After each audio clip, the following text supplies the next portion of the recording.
morning, it's June from Paintspotsandpaper.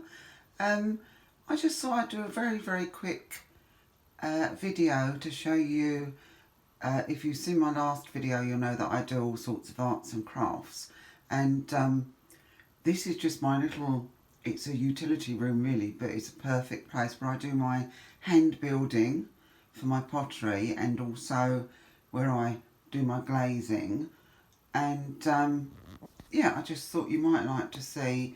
I do have a pottery shed down the garden, which I'll show you in a minute, but I won't be actually going down there because although it's nice and sunny, it's very windy and very cold on the island today. So another day I will go down there and actually show you what's inside of it. But just for now, I just thought I'd acquaint you with this. I mean, as you can see, it's a utility room.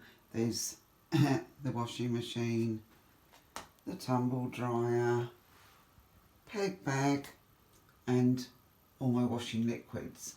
But it doubles as my slab building area, and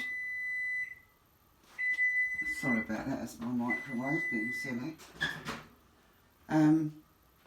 Yeah, it doubles as my slab building area and my glazing area, because I do mostly brush glazing. However, I do have a few dip glazes, which I'm hoping to increase on those as I'm going to get a stoneware kiln this year, and so I want some dip stoneware glazes because they are really lovely. But anyway, as I say, these here I've got some, I think I mentioned in my last video, I want to try and get things finished up this year, you know, get projects completed. And so this is some of the things that have been left over from last year. I haven't done much in the way of pottery in the last few weeks, what with Christmas and everything else. But and I haven't been too well, but I'm fine now. And so yeah, I just thought I'd show you. These are some mugs I'm working on. I did make those last year, as I said, and there's a couple that I glazed just to try some glazes out on them. But they came out a bit patchy, so they're having a reglaze. And there's some here that I've just started glazing. I'm going to do them in two-tone. And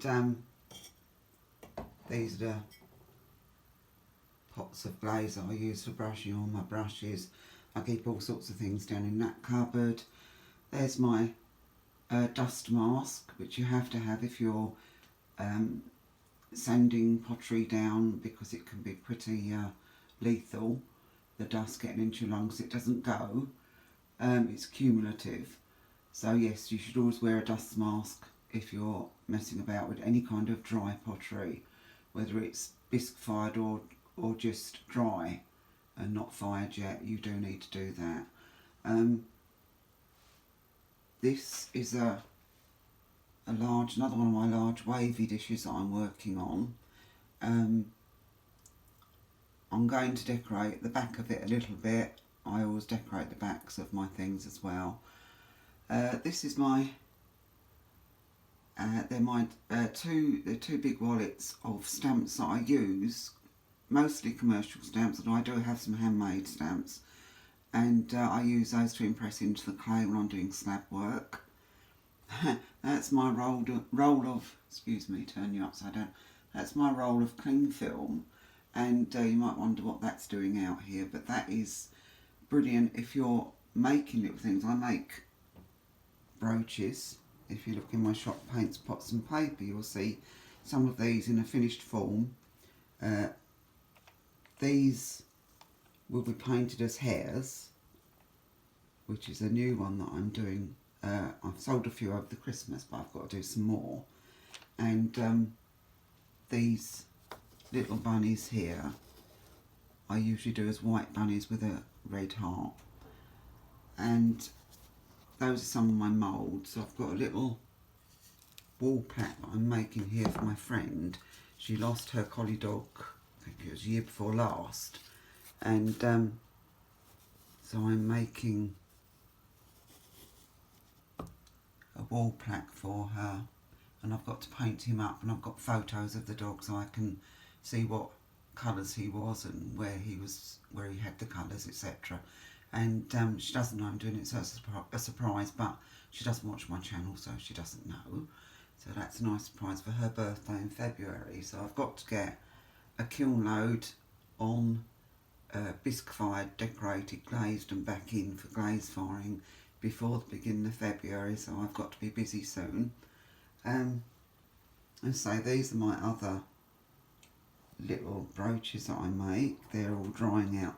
They'll be going into the kiln shortly, but I can't fire my kiln. As you know, the prices of electricity are sky high at the moment, so, and I've got a few bits in it, but I have got to fill the whole kiln before I fire it, because otherwise it's just too expensive. Oh, and those are just my spaces where you roll the clay out in between them and you get the thickness of clay that you want.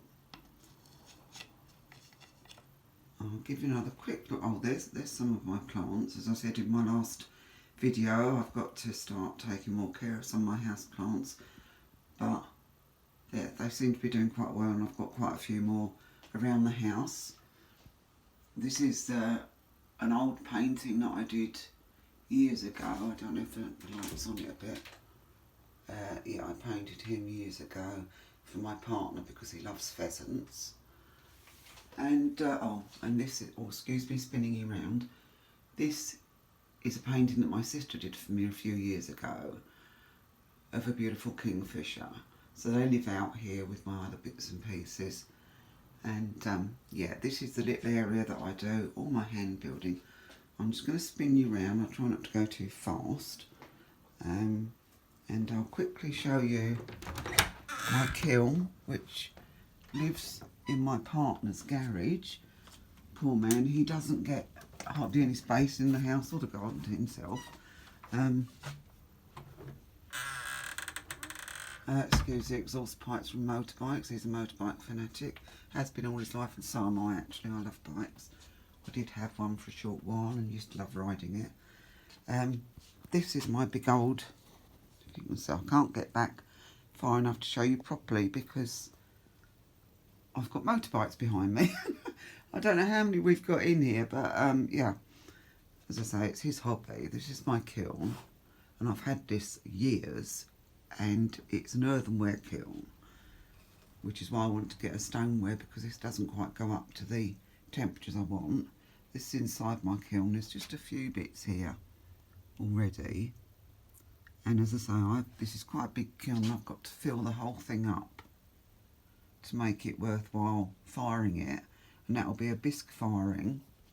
So all this, what's called greenware, will become bisque fired, and then I can decorate it. These are a couple of bits left over from Christmas. I was making some coasters with Christmas trees on, and so that's my kiln where I do my firing, and we've got to find space in here soon to put another kiln for stoneware.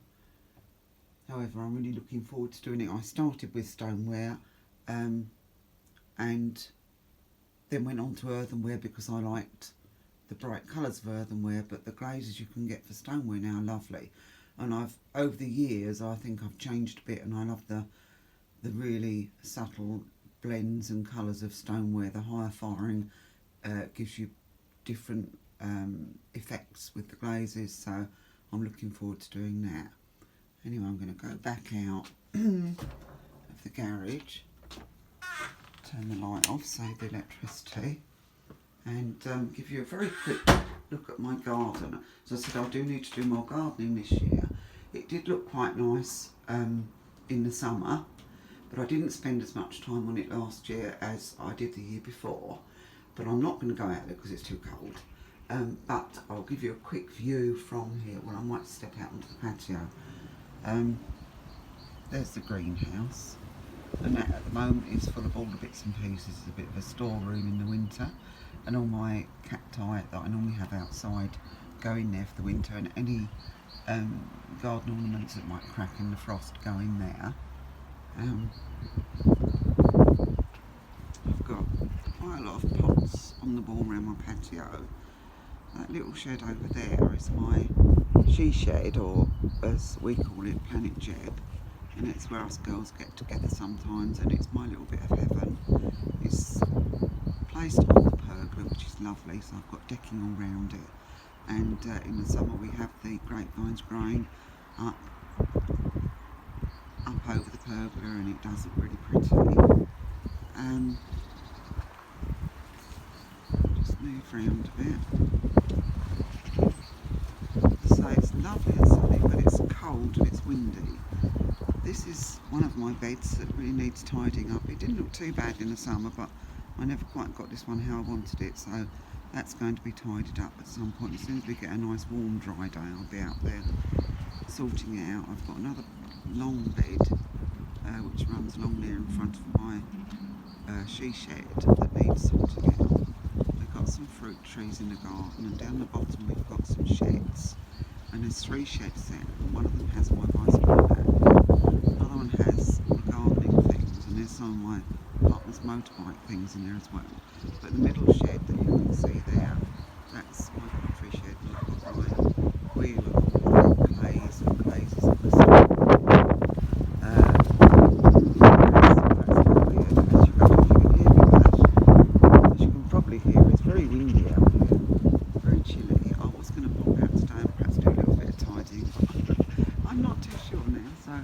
What I'm going to do, I'm going to leave you there. So there are the cacti. I've got some posters in there, and it's a bit warmer. And yeah, so this is my little setup for pottery. I'm getting to shut the door now. Whoa, that is cold.